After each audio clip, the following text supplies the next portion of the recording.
5 अलग धर्म वाली बहुओं का सपनों जैसा खूबसूरत ससुराल। अरे सुन पिंकी, सुना है पूनम का बेटा लव मैरिज करके आया है और पूनम ने खुशी खुशी बहू को एक्सेप्ट भी कर लिया है।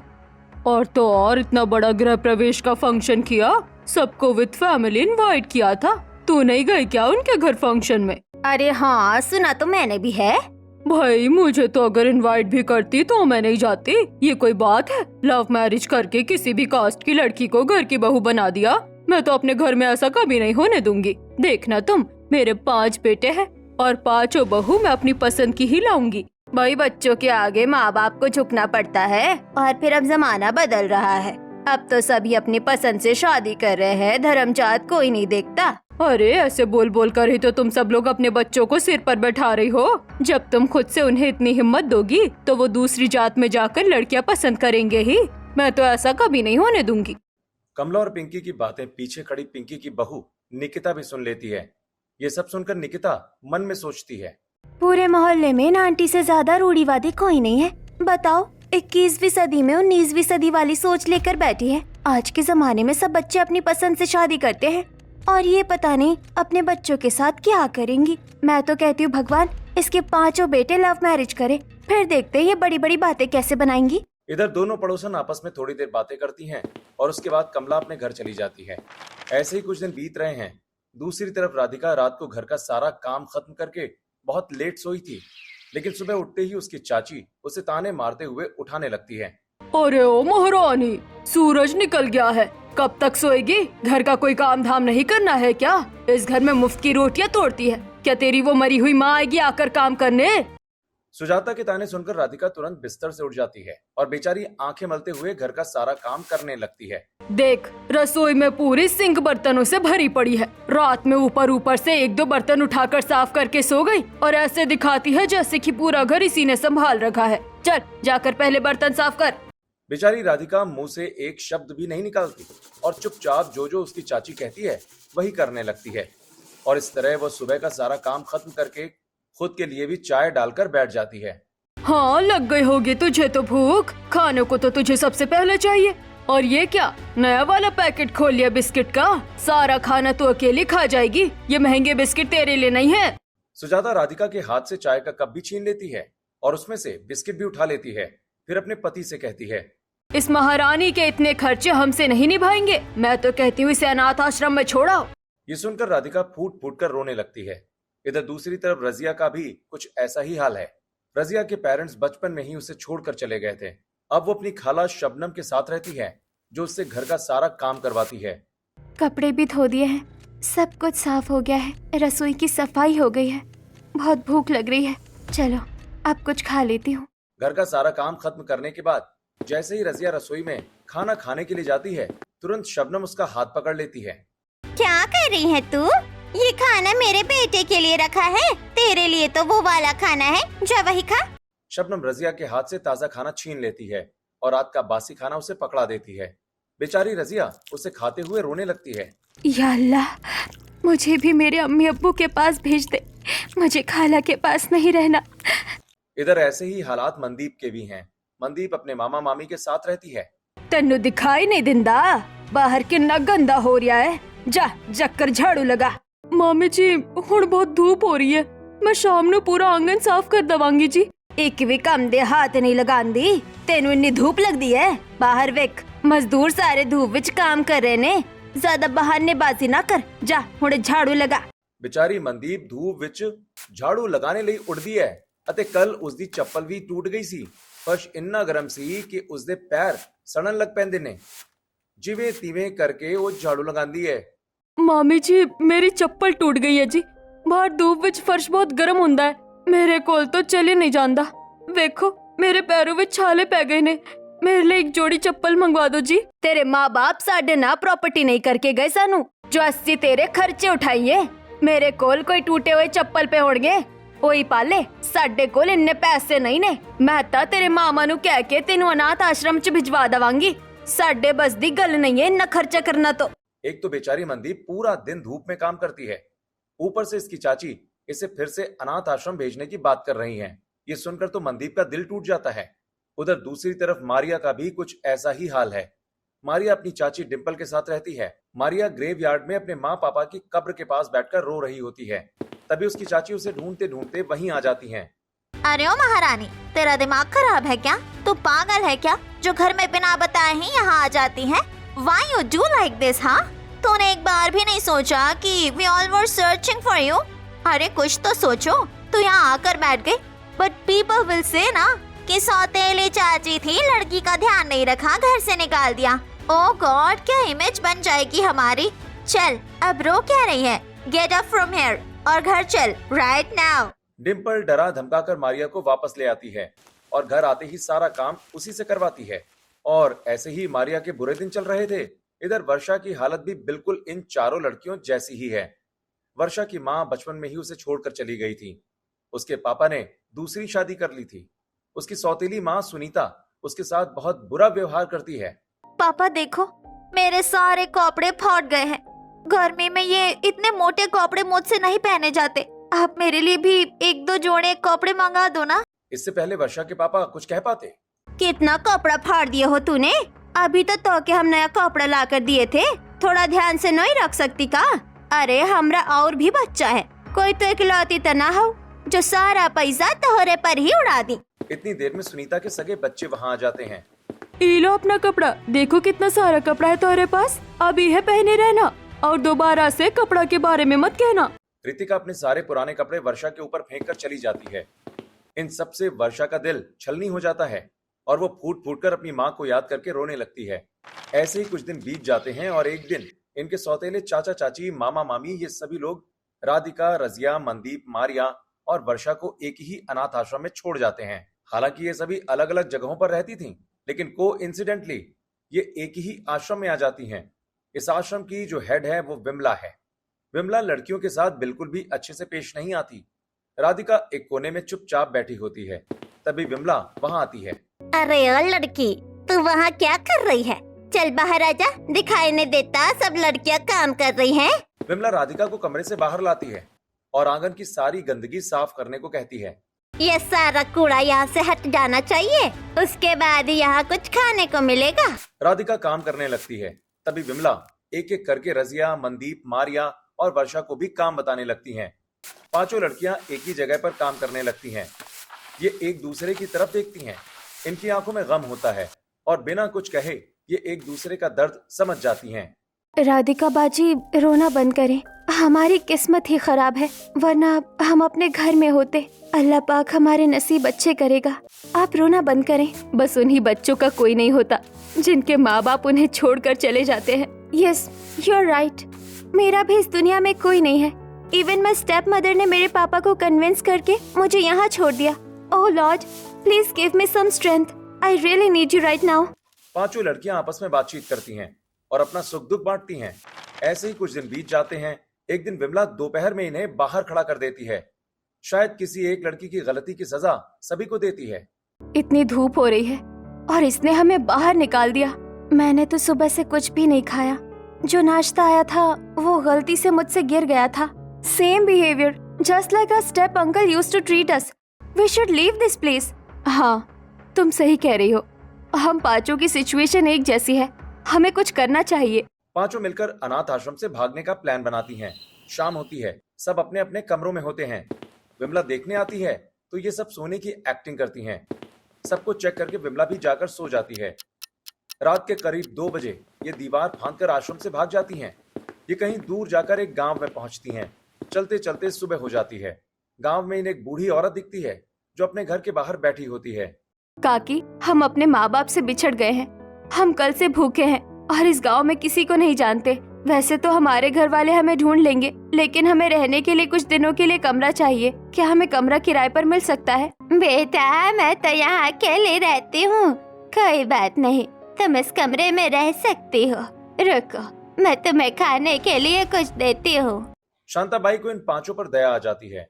वो पहले तो इन्हें खाना खाने के लिए कुछ रोटी, सब्जी, चावल देती हैं और उसके बाद एक कमरा है जिसमें वो इन्हें रहने के लिए दे देती हैं। पांचों लड़कियां इस कमरे में अपना थोड़ा बहुत सामान रखकर गांव में किसी काम की तलाश में निकल जाती हैं और करीब शाम तक भटकने के बाद इन लोगों में से एक को घर में साफ सफाई का, दूसरी को फैक्ट्री में झाड़ू लगाने का, तीसरी को होटल में बर्तन साफ करने का और ऐसे ही चौथी और पांचवी को भी किसी बस स्टैंड वगैरह में साफ सफाई का काम मिल जाता है। दूसरी तरफ राजेश कमला से कहता है, भाई क्या जवाब देना है भाई साहब को? हाँ, वो तो कह रहे हैं कि पांचों लड़कों की शादी एक साथ कर दे।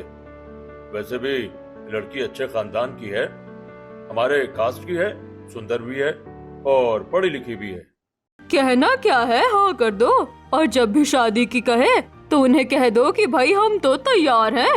राजेश और कमला आपस में बात कर रहे होते हैं कि तभी वहां आदित्य आ जाता है और आदित्य के पीछे पीछे उसके चारों भाई भी आ जाते हैं। वैसे किस बात की तैयारी चल रही है? हाँ, किस चीज के लिए तैयार हो आप दोनों? कोई हमें भी बताएगा या नहीं? कमला उनको सब बताती है। अरे तुम्हारे ताऊजी ने तुम पांचों के लिए लड़कियां देख ली है और अब शादी की बात कर रहे हैं, तो बस उसी के लिए कह रही थी कि मेरे बेटे तो मेरी पसंद से ही शादी करेंगे, तो हाँ कर दो। ये सुनकर आदित्य के पैरों तले जमीन खिसक जाती है और बाकी चारों के भी होश उड़ जाते हैं। पर मम्मी, आप ऐसा कैसे कर सकती हैं? हम में से किसी ने भी उन लड़कियों को नहीं देखा है, ना ही हम उनके बारे में कुछ जानते हैं। ये तो हमारे साथ नाइंसाफी है ना। क्या तुम लोगों को नहीं पता मैं लव मैरिज के सख्त खिलाफ हूँ? मेरे घर में अगर बहू भी आएगी तो मेरी पसंद की। मैंने कह दिया तो कह दिया और ये मेरा लास्ट डिसीजन है। अगर तुम इसके खिलाफ गए तो कुछ भी हो सकता है, मैं अपनी जान भी दे सकती हूँ। ये सब सुनकर पांचों लड़के परेशान हो जाते हैं। मम्मी, ये तो आप हमें इमोशनली ब्लैकमेल कर रही हो। और नहीं तो क्या, ऐसा करने से आप तो खुश हो जाओगी, लेकिन हमारा क्या? हमें पूरी जिंदगी बितानी है उन लड़कियों के साथ। मम्मी, मैं तो ऐसी शादी बिल्कुल नहीं करूंगा। आप जितना मर्जी हमें टॉर्चर कर लो। हाँ, अरे हाँ बिल्कुल, भैया सही कह रहे हैं, मैं भी ऐसी शादी नहीं करने वाला। हाँ तो ठीक है, फिर इस घर में या तो वो आएंगी वरना फिर तुम मुझे भूल जाओ। ये कहकर कमला वहां से नाराज होकर चली जाती है। इधर पांचों लड़के परेशान हो जाते हैं। ये सब देखकर राधिका भी बहुत परेशान होती है। रात को वो अपने भाइयों के कमरे में जाती है। पांचों भाई एक ही कमरे में बैठे हुए हैं। मैं आप लोगों की परेशानी समझ सकती हूँ, लेकिन इससे बाहर निकलने के लिए मेरे पास एक आइडिया है। तुम्हारे पास क्या ही सॉल्यूशन होगा? हाँ चलो बताओ, क्या सोचा है तुमने? मम्मी पापा ने लड़कियों वालों को जुबान दी है और मुझे पता है ये लोग जुबान की वजह से आप लोगों की शादी वहीं करेंगे। लेकिन अगर आप घर से कुछ महीनों के लिए चले जाओ तो इधर उन लड़कियों की शादी भी हो जाएगी और आप लोग भी बच जाओगे। राधिका की बात पर पांचों भाइयों को हंसी आ जाती है, लेकिन उन्हें उसका आइडिया बहुत पसंद आता है। पांचों अपना जरूरी सामान पैक करके रात को ही घर से फरार हो जाते हैं। आधे रास्ते चलने के बाद, यार हम पांचों घर से तो निकल गए हैं, लेकिन क्या तुमने सोचा है कि हम जाएंगे कहाँ? भैया, मुझे तो बचपन से ही गांव वाली जिंदगी बहुत अच्छी लगती है। हाँ, और हम ठहरे अमीर लोग, तो मैं तो अपने ये 4-5 महीने गांव में ही बिताना चाहूंगा। हाँ तो ठीक है, मैं अपने दोस्त रोहित को फोन कर लेता हूँ, उसका गांव में घर है, हम उसके घर पर रुक जाएंगे। पंकज रोहित को फोन करता है। रोहित इन्हें अपने घर की चाबी दे देता है और अब ये लोग रोहित के घर में शिफ्ट हो जाते हैं। कोइंसिडेंटली पांचों लड़कियां भी इसी घर के बिल्कुल सामने एक छोटे से कमरे में रहती हैं। रात को ये लोग काफी देर से घर आए थे। जैसे ही सुबह होती है, एक एक करके पांचों भाई उठते हैं। आदित्य बालकनी में जाता है और बालकनी से उसकी नजर नीचे इन पांचों लड़कियों पर पड़ती है जो अपना अपना काम निपटा रही होती हैं। इधर पीछे से निगम भी वहां आ जाता है। वाह, क्या देख रहे हो भाई? लगता है आप मेरी बात को ज्यादा ही सीरियस ले लिए। हाँ, आपने अभी से अपने लिए लड़की देखना शुरू कर दिया? अरे चल पागल, कुछ भी बोलता है। मैं तो इन्हें जानता भी नहीं, मैं तो बस अचानक से बालकनी में आ गया था और देखो यहाँ पर तो 5-5 अप्सराएं आई हैं। लगता है हम स्वर्ग में आ गए भाई। आदित्य की बात सुनकर निगम हंसने लगता है। इधर ये पांचों लड़कियां अपना घर का सारा काम खत्म करके दरवाजा बंद करके काम पर चली जाती हैं। दूसरी तरफ वो पांचों भाई पूरा दिन घर में रहते हैं और शाम को गांव की सैर करने निकल जाते हैं। अरे वाह, जितना सुना था इस गांव के बारे में, ये तो उससे भी कहीं ज्यादा खूबसूरत है। पांचों भाई गांव के नजारे लेते हुए घर वापस आ जाते हैं। दूसरी तरफ इन लड़कियों का भी घर आने का समय हो गया था। रास्ते में अचानक से आदित्य राधिका से टकरा जाता है। राधिका के हाथ में जो सब्जी थी वो नीचे गिर जाती है। ओ सॉरी, बाय मिस्टेक, रुको ना, मैं उठा देता हूँ। आदित्य राधिका की सारी सब्जियां उठाकर दे देता है। जैसे ही राधिका सामने वाले घर में जाती है, आप यहाँ पर रहती हैं? वैसे हम भी यहाँ पे रहते हैं, अगर कुछ काम हो तो हमें बताना। हाँ ओके, वैसे तो हम इस गांव में नए ही हैं, लेकिन शायद आपके कुछ काम आ जाएं। आदित्य राधिका से बातचीत करने की कोशिश करता है, लेकिन राधिका कुछ नहीं कहती और चुपचाप अपने कमरे में चली जाती है। इधर पांचों भाई भी घर में आ जाते हैं। भाई मुझे तो भूख लगी है, अभी डिनर का टाइम नहीं हुआ है, मतलब खाना तो नहीं खा सकते। हाँ, तो फिर आप हमें अपने हाथ का कुछ अच्छा सा बनाकर खिला दो, जिससे हमारी इवनिंग क्रेविंग खत्म हो जाए। वाह बच्चू वाह, भूख मुझे लगी है और बनाकर भी मैं ही दूं। वाह। अंकित की बात सुनकर सभी हंसने लगते हैं, लेकिन थोड़ी देर में अंकित रसोई में जाता है और पांचों भाइयों के लिए स्ट्रॉन्ग सी कॉफी और कुकीज लेकर आता है। भैया देखो ना, बाहर कितना अच्छा मौसम हो रहा है, चलो बैल्कनी में बैठकर इस कॉफी का आनंद लेते हैं। अब पांचों भाई अपने अपने कप उठाकर बैल्कनी में आ जाते हैं। इधर आदित्य थोड़ा राधिका के ख्यालों में खोया हुआ है, लेकिन निगम की नजर रजिया पर पड़ती है। ओ देखो तो कितनी प्यारी लड़की है, मैंने आज तक इतनी सुंदर लड़की नहीं देखी भाई। भैया हाँ है तो सुंदर, देखो ये तो कितनी इनोसेंट सी लग रही है। अरे हाँ, और इसकी ड्रेस, इसके बाल, इसकी अदाएं, उफ, मैं तो पहली बार में ही दीवाना हो गया भाई। कोई इतनी सादगी में भी इतना खूबसूरत कैसे दिख सकता है यार। पांचों भाई अलग अलग लड़कियों को देख रहे होते हैं और उनकी तारीफ कर रहे होते हैं कि तभी, अरे मैं तो इस हिजाब वाली की बात कर रहा हूँ, पर भैया मैं तो इस सूट सलवार वाली की बात कर रहा हूँ। हाँ, और मैं इस मिनी ड्रेस वाली की। बहुत बढ़िया, और मैं तो इस सिंपल सूट वाले की बात कर रहा हूँ। लड़कियों के बारे में सोचकर ये सब जानकर पांचों भाइयों को बहुत हंसी आती है और ये जोर जोर से हंसने लगते हैं। इधर इन लड़कियों का ध्यान भी इनकी तरफ पड़ता है। पता नहीं कौन है ये मनचले जो हमारे घर के सामने शिफ्ट हुए हैं। जब से आए हैं हमारी तरफ ही देखते रहते हैं। हाँ, तुम सही कह रही हो, ये बहाने बहाने से हमसे बात करने की कोशिश करते हैं। वैसे मुंडे तो बड़े सोड़े ने, इन्ना नाल गल बात करने च की हरज है जी। मनदीप की बात सुनकर सभी हंसने लगती हैं। ऐसे कुछ दिन बीत जाते हैं और ये पांचों लड़के बहाने बहाने से इनके पास आना शुरू कर देते हैं। धीरे धीरे इनकी बातचीत होती है और अब ये बातचीत दोस्ती में बदल जाती है, दोस्ती कब प्यार में बदल जाती है इन्हें भी पता नहीं चलता। ए राधिका, अब तो तुम्हें विश्वास हो गया ना कि मैं तुमसे बहुत प्यार करता हूँ यार, और तुमसे ही शादी करूंगा। हाँ बिल्कुल, अब इतने दिन हो गए हैं, तुम मेरा इतना ख्याल रखते हो। तुम ही तो हो जिस पर मैंने विश्वास किया है, मेरी चारों दोस्तों के अलावा। तो चलो फिर तो ठीक है, तुम्हारा विश्वास तो मैंने जीत लिया, लेकिन मैं तुमसे शादी करना चाहता हूँ। पर तुम्हारा परिवार कहाँ है? मैं उनसे बात करना चाहता हूँ। जैसे ही परिवार की बात आती है राधिका बिल्कुल चुप हो जाती है और उसकी आंखों से आंसू निकलने लगते हैं। आदित्य के बार बार पूछने पर वो अपने परिवार के बारे में सब कुछ बता देती है। अरे तो तुम्हें इतना परेशान होने की बिल्कुल भी जरूरत नहीं है, मैं हूं ना तुम्हारे साथ, और मेरा परिवार भी है, अच्छा खासा घर भी है जहां तुम्हें कोई कमी नहीं आएगी। आदित्य राधिका को गले लगा लेता है और उसे प्यार करता है, फिर अपने कमरे में चला जाता है जहां उसके चारों भाई होते हैं। इधर बाकी चारों भाई भी अपनी अपनी गर्लफ्रेंड से बात करते हैं और उनकी सच्चाई जानकर उन्हें भी बहुत दुख होता है। अब बात शादी तक पहुंच जाती है और एक दिन ये पांचों मिलकर इनसे शादी कर लेते हैं। यार बहुत हो गया, हम यहाँ बहुत रह लिए, चलो अब हम अपने घर चलते हैं, तुम पांचों को तुम्हारे ससुराल लेकर चलते हैं। ये सुनकर पांचों लड़कियां बहुत खुश होती हैं। So you all have your own house? और आपके मॉम डैड भी वहाँ है? They will love us, right? वो हमें अच्छे से ट्रीट करेंगे ना? हाँ हाँ बिल्कुल, मेरी एक बहन भी है, वो तुम्हें देखना बिल्कुल बहनों की तरह ही प्यार करेगी। अपने ससुराल के बारे में इतना सब कुछ जानकर ये सभी मन ही मन सोचने लगती हैं। भगवान करे मेरा ससुराल बहुत अच्छा हो, जो सुख हमें कभी मायके में नहीं मिला वो वहाँ पर मिल जाए।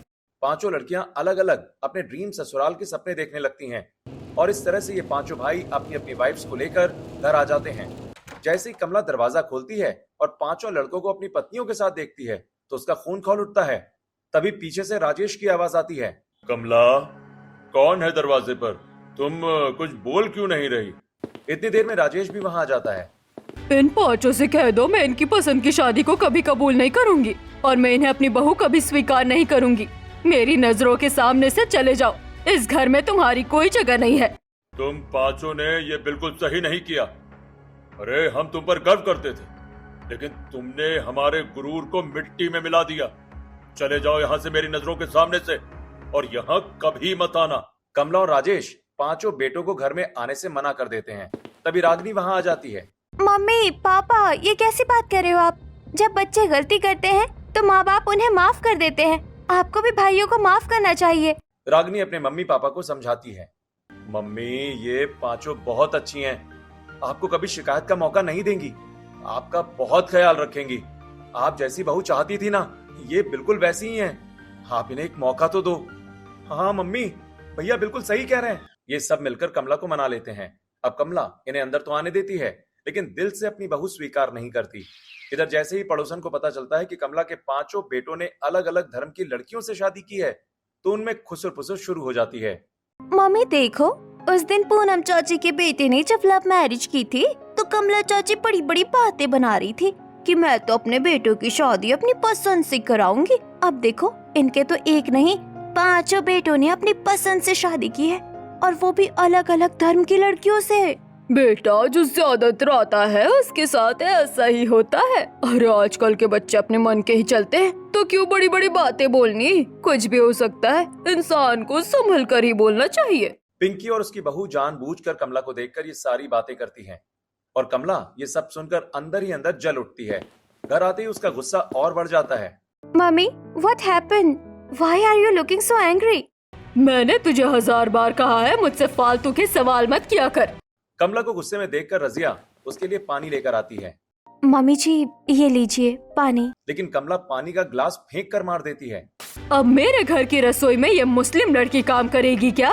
मुझे तेरे हाथ लगाए हुए खाने को भी छूना नहीं है, और खबरदार, अगर आइंदा मेरे लिए कुछ भी खाने पीने का सामान लाई तो।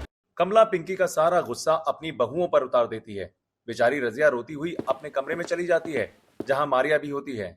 मैंने सोचा था कि शायद अब हमारे अच्छे दिन आ गए हैं, जो सुकून हमें कभी मायके में नहीं मिला, जो प्यार हमने कभी नहीं देखा, वो हमें ससुराल में मिलेगा। लेकिन यहाँ तो सब वैसा का वैसा ही है, कुछ भी नहीं बदला। Yes, you are right. Mummy ji हमसे नफरत करती है। She doesn't even want to eat or drink anything touched by us. दोनों बहुएं एक दूसरे का सुख दुख बांटती हैं, लेकिन कमला उनकी बातें सुन लेती है। आखिर पहले इनके साथ क्या होता था मायके में? ऐसा क्या था जो ये ससुराल में सुख की उम्मीद कर रही थी? जरूर कुछ तो बात है, लेकिन क्या? कमला को उनकी बातें सुनकर सब कुछ जानने की क्यूरियोसिटी होती है। ऐसे ही 1-2 दिन बीत जाते हैं। राधिका बहू, रसोई का सारा काम तू देखेगी, और पूजा का भी। मेरे मंदिर में ये दूसरे धर्म की लड़कियां प्रवेश न कर जाए, इस बात का खास ख्याल रखना। राधिका हिंदू है। कमला उसे थोड़ा अपनी बहू की तरह देखती है, लेकिन बाकी बहुओं को देखकर उसे गुस्सा आता है। एक दिन वर्षा बालकनी में कपड़े सुखा रही होती है कि तभी वहाँ सारा पानी छत पर उड़ेल देती है। ये देखकर कमला बहुत गुस्सा हो जाती है। अरे ओ बिहारण, मेरे घर में वॉशिंग मशीन है, तुझे हाथ से कपड़े धोने की जरूरत नहीं है। और ये क्या, तूने छत पर सारा पानी फैला दिया है? ये कोई तेरी बिहार की गली नहीं है जो तू इसे गंदा करेगी। चल, इसे वाइपर लाकर साफ कर। कमला वर्षा के साथ बहुत बुरी तरह से बिहेव कर देती है। वर्षा को भी बहुत बुरा लगता है, लेकिन वो चुपचाप काम करती रहती है, और ये सब सावन भी सुन लेता है। वर्षा, तुम मम्मी की बातों को दिल पर मत लिया करो यार, मम्मी बस नाराज हैं। तुम देखना, एक दिन वो तुम सबको दिल से अपना लेंगी। 5 बहुओं के पति इनका पूरा सपोर्ट करते हैं और इन्हें समझाते हैं। इधर रागिनी भी अपनी भाभियों के साथ बिल्कुल दोस्त की तरह बर्ताव करती है। एक दिन 5 बहुएं हॉल में बैठी एक दूसरे से बात कर रही होती हैं कि तभी रागिनी वहां आ जाती है। मुझे पता था आप लोग अकेले अकेले गॉसिप कर रही होंगी। मुझे तो सब छोटी बच्ची मानते हो, मुझसे तो कोई कुछ भी नहीं बताता। रागिनी मजाक मजाक में गुस्सा होने की एक्टिंग करती है। तभी राधिका कहती है, अरे आप तो हमारी छोटी सी ब्यूटीफुल सी ननंद हो, भला हम आपसे कुछ भी क्यों छुपाएंगे? 5 बहुएं रागिनी को खूब प्यार करती हैं और उसके साथ ढेर सारी बातें करती हैं। We know you treat us just like your sisters, but mummy ji को हम कैसे मनाएं? वो भी मान जाएंगी। एक तो आप लोगों की भाषा उन्हें समझ नहीं आती, आप लोग हिंदी सीखने की ट्राई करो ना। हाँ जी, तुसी सही कह रहे हो। मम्मी जी नो मेरी पंजाबी भी समझ नहीं आउंदी। 5 बहुएं हिंदी भाषा सीखने का फैसला करती हैं, केवल और केवल कमला का दिल जीतने के लिए। लेकिन कमला इनके सारे एफर्ट्स को इग्नोर कर देती है। एक दिन 5 बेटे किसी जरूरी काम से घर के बाहर गए हुए थे। राजेश भी घर पर नहीं थे और रागिनी भी कॉलेज गई थी। 5 बहुएं अपने अपने काम में बिजी थी। तभी कमला किसी काम से छत पर जाती है, लेकिन जैसे ही वो सीढ़ियों से उतरती है उसका पैर फिसल जाता है। हे भगवान, मेरी कमर, मैं तो गिर गई, मैं तो मर गई। कमला दर्द से कराहती है और थोड़ी देर में बेहोश हो जाती है। 5 बहुएं ये देखकर बहुत परेशान हो जाती हैं। मम्मी जी तो बेहोश हो गई हैं, इन्हें बहुत चोट लगी है, हमें जल्दी से डॉक्टर को बुलाना पड़ेगा। दीदी, मैं उन्हें डॉक्टर नु कॉल कर दिया। मनदीप डॉक्टर को बुलाती है, पांचों बहुएं मिलकर कमला को उठाकर कमरे में ले जाती हैं और थोड़ी देर में डॉक्टर आ जाते हैं। वेल, आप लोग परेशान मत होइए, थोड़ी सी चोट है और ये ऑइंटमेंट लगा देना, ठीक हो जाएंगी। बट डॉक्टर, मम्मी जी को होश क्यों नहीं आ रहा? डॉक्टर साहब, आप प्लीज मम्मी को ठीक कर दीजिए, इनकर कुछ तो ना होई ना। हाँ डॉक्टर साहब, अम्मी जान को कुछ नहीं होना चाहिए, आप अच्छे से दवाई लिखिए। देखिए अभी तक होश क्यों नहीं आया। पांचों बहुएं बहुत परेशान हो जाती हैं। तभी कमला को होश आ जाता है। ये देखकर सबकी जान में जान आ जाती है। मैं कहाँ हूँ? मुझे क्या हुआ? मेरी कमर। अरे आपको कुछ नहीं हो सकता। जिसके पास इतनी अच्छी और केयर करने वाली पांच पांच बहुएं हो, उससे क्या हो सकता है? बस थोड़ा सा पैर फिसल गया था आपका, लेकिन आपकी बहुएं तो आपको लेकर बहुत परेशान हो गई थी भाई। डॉक्टर कमला के सामने उनकी बहुओं की तारीफ करता है और दवाइयां समझाकर चला जाता है। वर्षा डॉक्टर को गेट तक छोड़ने जाती है। इधर राधिका कमला के पैर दबा रही है। मारिया उसे दवाई देती है। वर्षा उसके पैर पर ऑइंटमेंट लगा रही है। मनदीप भी उसकी देखभाल कर रही है और ये सब देखकर कमला मन ही मन सोचती है, मैं इन पांचों के साथ इतना बुरा व्यवहार करती हूँ। आज अगर ये चाहती तो मुझे वहीं पड़ा रहने देती। आखिर मैंने इनके लिए किया है क्या है जो ये मेरी इतनी सेवा कर रही है? ये तो दिल की बिल्कुल साफ है जैसी दिखती है। मैं ही गलत थी जो अपनी बहुओं के साथ ऐसा व्यवहार करती रही। जाने अनजाने में मुझसे बहुत बड़ी गलती हो गई। अंदर से कमला का मन बदल जाता है, लेकिन बाहर से वो थोड़ा नॉर्मल बिहेव करती है। तभी पांचों बेटे घर आ जाते हैं। इधर रागिनी भी कॉलेज से आ जाती है और राजेश भी। सभी इकट्ठा हो जाते हैं। मम्मी, ये क्या हुआ आपको? अरे तुम्हें ये चोट कैसे लग गई? मम्मी आप ठीक तो हो ना? हाँ, मैं बिल्कुल ठीक हूँ। जिसके पास पांच पांच बहुएं हैं, भला उसे कुछ हो सकता है क्या? कमला के मुंह से पहली बार अपनी बहुओं के लिए ऐसा पॉजिटिव वर्ड सुनकर पूरे घर वालों को बहुत अच्छा लगता है। इधर पांचों बहुओं की आंखों से खुशी के आंसू निकलने लगते हैं। अरे तुम पागल हो क्या? तुम रो क्यों रही हो? तभी आदित्य कहता है, मम्मी इन पांचों को कभी भी माँ का प्यार नहीं मिला और जब से ये घर में आई है ना, आपकी नाराजगी ही झेल रही हैं। आज अगर आप इनके साथ इतना अच्छा बिहेव कर रही हैं तो इनकी आंखों से खुशी के आंसू निकल आए। मायके में माँ का प्यार नहीं मिला मतलब तुम कहना क्या चाहते हो? आदित्य कमला को सब सच बता देता है। ये सुनकर कमला भी रोने लगती है। बस बहुत हो गया, जो हुआ सो हुआ, लेकिन अब सब अच्छा ही होगा। हाँ मम्मी, हम आपको कभी भी शिकायत का मौका नहीं देंगे। आपका पूरा ख्याल रखेंगे, जैसा आप कहोगे बिल्कुल वैसा ही करेंगे। हाँ मम्मी, मनदीप बिल्कुल ठीक कह रही है। आप हमारी रियल मदर हो। आपकी सेवा करना हमारा कर्तव्य है। अपनी पंजाबी और क्रिश्चियन बहुओं को हिंदी बोलते देख कमला हैरान हो जाती है। अरे तुम दोनों की भाषाओं को क्या हुआ? तुम अचानक हिंदी कैसे बोलने लगी? मम्मी, भाभीियों ने आपकी वजह से हिंदी बोलना सीख लिया है। आपको इनकी बात समझने में दिक्कत होती थी ना। देखो, बेचारियों ने रात रात भर बैठकर हिंदी सीखी है, वो भी बड़ी मुश्किल से। ये सुनकर कमला का दिल पिघल जाता है। अरे मेरी कितनी प्यारी बहुएं हैं, मुझे ही इनकी पहचान नहीं रही। मैंने इनके साथ कितना बुरा किया। आज ऐसा लग रहा है जैसे इन बहुओं का घर में पहला दिन है। आखिरकार कमला को अपनी गलती का एहसास हो ही गया। ऐसे ही रात हो जाती है। सभी लोग अपने अपने कमरे में जाकर सो जाते हैं। सुबह उठते ही पांचों बहुएं नहा धोकर हॉल में आती हैं और कमला के पैर छूकर हाथ जोड़कर नमस्ते करती हैं। तभी कमला कहती है, आज तुम पांचों की पहली रसोई है। तुम पांचों को जो भी अच्छा अच्छा खाना बनाना आता हो वो बनाओ। देखे कौन सबसे अच्छा खाना बनाता है। अपनी सास के मुंह से ये सब सुनकर पांचों बहुएं बहुत खुश हो जाती हैं और जाकर अपनी अपनी पहली रसोई की तैयारी करने लगती हैं। मैं तो खाने में आलू पूरी, सूजी का हलवा और खीर बनाऊंगी।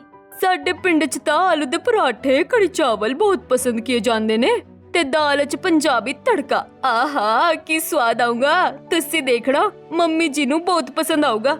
मैं तो मीठी खीर बनाऊंगी। और मैं लिट्टी चोखा बनाऊंगी। I will make appam with veg curry. You all will love it. पांचों बहुएं अपनी अपनी पसंद का खाना बनाती हैं और खूब प्यार से सारा खाना सजाकर डाइनिंग टेबल पर रख देती हैं। खाने में तो बहुत अच्छी खुशबू आ रही है। चलो भाई चेक कर देखते हैं किसने कैसा खाना बनाया है। कमला एक एक करके अपनी पांचों बहुओं के हाथ का बना हुआ खाना टेस्ट करती है। उसे सारे व्यंजन बहुत अच्छे लगते हैं। इधर राजेश भी खाने की बहुत तारीफ करता है। भाई वाह, तुम पांचों ने तो कमाल कर दिया। हाँ, मुझे यहाँ बैठे बैठे पूरे भारत के अलग अलग हिस्सों की फेमस डिशेस खिला दी तुमने। मम्मी, आपके तो मजे आ गए। आपको हर चीज 5 अलग अलग फ्लेवर्स में खाने को मिलेगी। रागिनी की बात सुनकर सभी लोग हंसने लग जाते हैं। इधर कमला पांचों बहुओं को पहली रसोई का नेक देती है। कमला ने अपनी पांचों बहुओं के लिए डायमंड के नेकलेस बनवाए थे, जिन्हें पाकर वो बहुत खुश हो जाती हैं। ऐसे ही कुछ दिन बीत जाते हैं। अब कमला अपनी बहुओं के साथ बहुत अच्छे से व्यवहार करती है। वो उनके साथ शॉपिंग पर जाती है और ढेर सारी बातें भी करती है। बहुत दिन हो गए हम कहीं घूमने नहीं गए। अब तो मेरा परिवार एक साथ है, मेरी 5 बहुएं भी आ गई है, तो मैं सोच रही थी कि कहीं बाहर घूमने चले। कमला की ये बात सुनकर सभी लोग बहुत खुश होते हैं। तभी आदित्य कहता है, मम्मी ये तो बहुत अच्छा आइडिया है। गर्मी वैसे भी बहुत हो रही है, हमें किसी ठंडी जगह पर जाना चाहिए। अरे चुप, मेरी बहुएं बताएंगी हमें कहाँ जाना चाहिए। चलो बहुओं, बताओ तुम कहाँ जाना पसंद करोगी? मनाली। मनाली, मनाली, मनाली। मनाली। तो ठीक है, फिर अगले हफ्ते ही पूरा परिवार मनाली घूमने जाएंगे। पूरा परिवार मिलकर मनाली घूमने निकल जाता है। इस तरह पांचों बहुओं ने मिलकर जिस ड्रीम ससुराल के सपने देखे थे, फाइनली उनका वो सपना पूरा हो गया है और अब वे सभी अपने परिवार के साथ बहुत खुश हैं।